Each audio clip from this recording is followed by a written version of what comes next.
Good. I guess it's afternoon now. Good afternoon, everyone.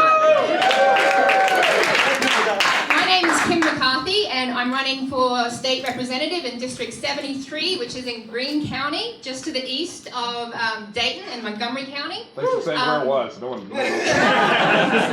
It includes the cities of Beaver Creek, Fairborn, Bellbrook, and Yellow Springs. So I am a community activist. I'm an accountant. I am an immigrant. I am a longtime small business owner, and I'm the mother of 3, and I'm standing here ready to do the work to bring progressive change to Ohio in 2020 and beyond. I'm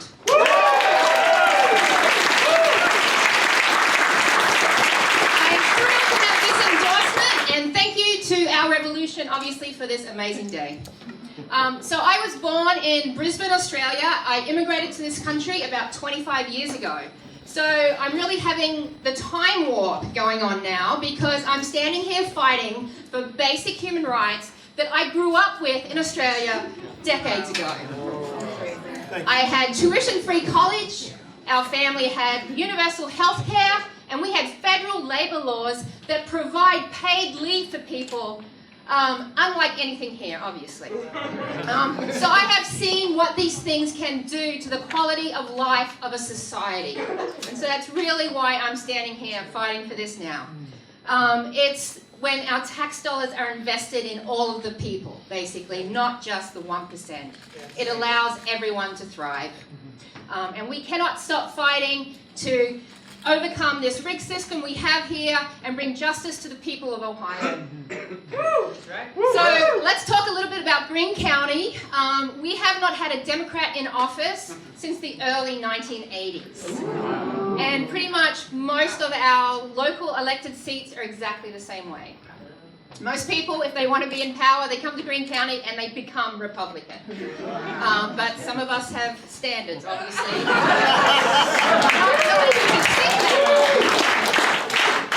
So it was the Occupy Wall Street movement that got me involved in politics. I realized there was others that thought like I did. So that made me politically aware at the federal level, but it was in 2016 when I walked out of that county, looked at that county ballot, and saw so many seats uncontested, no Democrats on the ballot, and that was what made me decide to start focusing more locally and see what was going on in my own backyard. I decided to start attending the local county commission meetings, and I went up and I started standing up, asking questions of them. I started encouraging other people to join me, and I went to the local Democratic Party, and basically there was a lot of energy that had shown up there after Trump was elected. So I organized those people, and we formed a progressive grassroots group called Greene County Voices, and we became the issues and strategies arm of the local party. Bless the local party, but they were asleep at the wheel. So luckily, that was good in one way, because we were able to say, we've got this, you know. Keep organizing the Christmas party and the summer picnic, and we'll take care of the rest of it.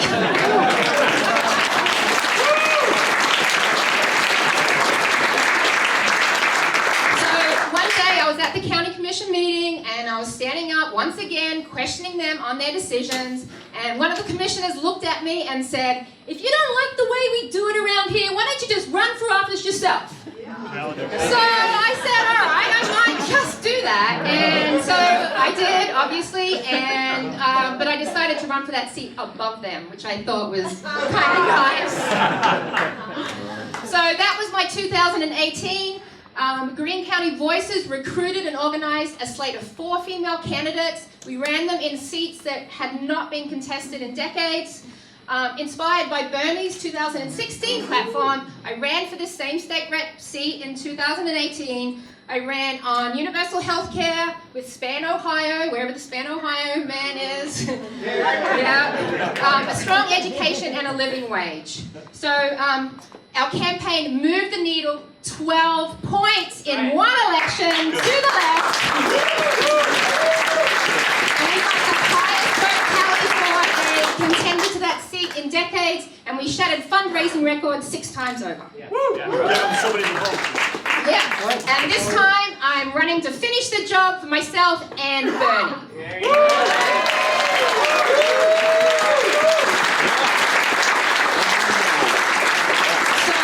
My story is proof that people are organising in the most unlikely of places, even in the reddest of red districts, like Greene County, Ohio, when progressive policies are conveyed to people in terms that help them understand the impact that these policies can have on their lives, and when we teach them that they deserve to have these basic human rights, we see how people of all political persuasions get behind them.